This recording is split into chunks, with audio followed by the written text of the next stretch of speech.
கர்த்தருடைய பரிசுத்தமான நாமத்துக்கு மகிமை உண்டாவதாக.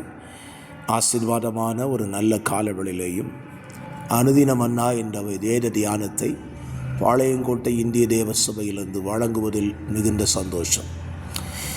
இந்த காலவெளியிலேயும் நம்முடைய தியானத்துக்காக 2 நாளாகமும் 14ஆம் அதிகாரத்தை வாசித்து தியானியுங்கள்.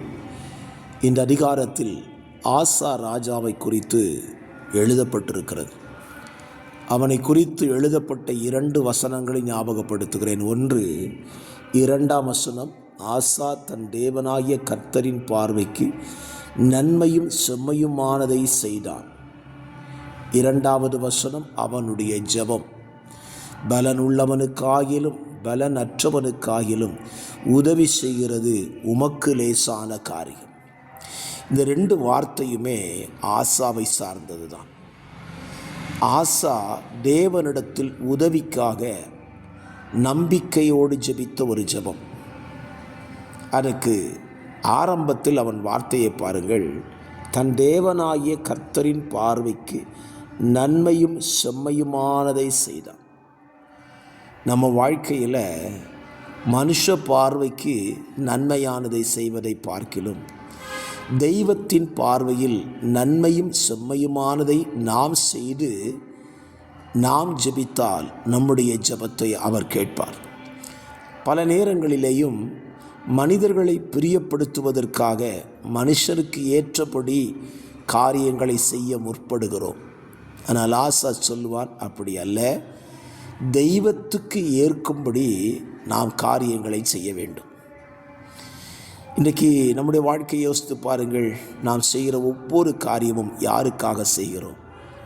மனிதனுக்காக செய்கிறோமா? தெய்வத்துக்காக செய்கிறோமா? தெய்வத்துக்காக செய்கிறவர்கள் ஒரு நாளும் தாங்கள் செய்கிற கிரியைகளை நிறுத்தி கொள்ள மாட்டார்கள். பலரும் தாங்கள் செய்து வந்த கிரியைகளை நிறுத்தி கொள்வதற்கான காரணம் என்ன?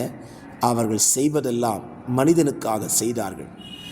அந்த மனிதனிடத்தில் அவர்களுடைய நம்பிக்கையும் விசுவாசமும் குறையும் பொழுது தாங்கள் செய்வதை நிறுத்தி கொள்ளுகிறார்கள்.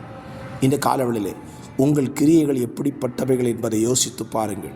மனுஷனுக்காக செய்து கொண்டிருக்கிறீர்களா? தெய்வத்துக்காக செய்கிறீர்களா? நீங்கள் தெய்வத்துக்காக செய்கிறதா இருந்தால் 2வது ஆசா சொல்லுகிறார், நீங்கள் ஜெபிக்கிற ஜெபத்திற்கு அவர் நிச்சயம் பதில் கொடுப்பார். ஆசா ஜெபித்தான் அல்லவா? பலனுள்ளவனுக்காகிலும் பலனற்றவனுக்காகிலும் உதவி செய்வது உமக்கு லேசான காரியம். இந்த ஜெபத்தை தேவன் கேட்டார்.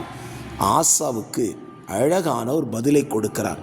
அவனோடு யுத்தம் பண்ண வந்தவர்களை கர்த்தர் மடங்கடித்து அவர்களை ஓடி போக பண்ணினார் என்று 12ஆம் வசனத்திலே எத்தியோப்பியர்கள் ஓடி போனார்கள் என்று எழுதப்பட்டிருக்கிறது. ஆம், என கேட்கிற அருமையான கர்த்தருடைய பிள்ளைகளை, உங்கள் வாழ்க்கையிலையும் உங்களுக்கு விரோதமாக யுத்தம் பண்ணுகிற சத்துருவும் சத்துருவின் கூட்டங்களும் ஓடி போவதற்கு நீங்கள் ஆண்டவரிடத்தில் சகாயத்தை தேடுங்கள். அவர் பலனுள்ளவனுக்கும் பலனற்றவனுக்கும் உதவி செய்கிற தேவனாயிருக்கிறார்.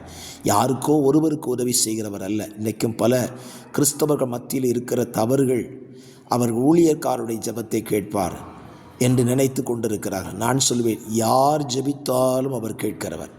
சங்கீதம் 65 அப்படித்தானே சொல்லுகிறது. ஜெபத்தை கேட்கிறவரே தானே சொல்லுகிறாரு. யார் ஜெபம் பண்ணாலும் கேட்பார். ஆனால் ஒரு பிரச்சனை என்ன? நம்ம கர்த்தருக்கு முன்னால் செம்மையானதை பிரியமானதை நம்ம செஞ்சுக்கிட்டே இருந்தால் நாம் செய்கிற ஜெபத்தை கேட்பார். நமக்கு விரோதமாய் யுத்தம் பண்ண வருகிற எந்த கூட்டம், எந்த சத்துருவின் சேனையாக இருந்தாலும் சரி, அதையே அவரே துரத்தி விட வல்லவராயிருக்கிறார். ஆகவே இந்த காலவெளியிலே ஆசாவை போல கர்த்தருக்கு செம்மையானதை பிரியமானதை செய்யுங்கள். கர்த்தரை நோக்கி ஜெபம் பண்ணுங்க.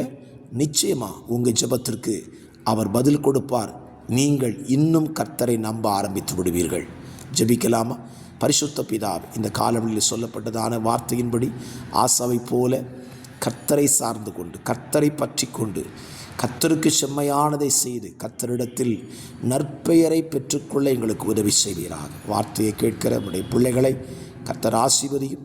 தெய்வ கிருபையில் எல்லாரையும் கர்த்தர் மறைத்து கொள்ள வேண்டுமா நாங்கள் ஜெபிக்கிறோம். இயேசு ரட்சகர் நாமத்தில் தாழ்மையோடு ஜெபிக்கிறேன். ஜெபம் கேளும் நல்ல பிதாவே.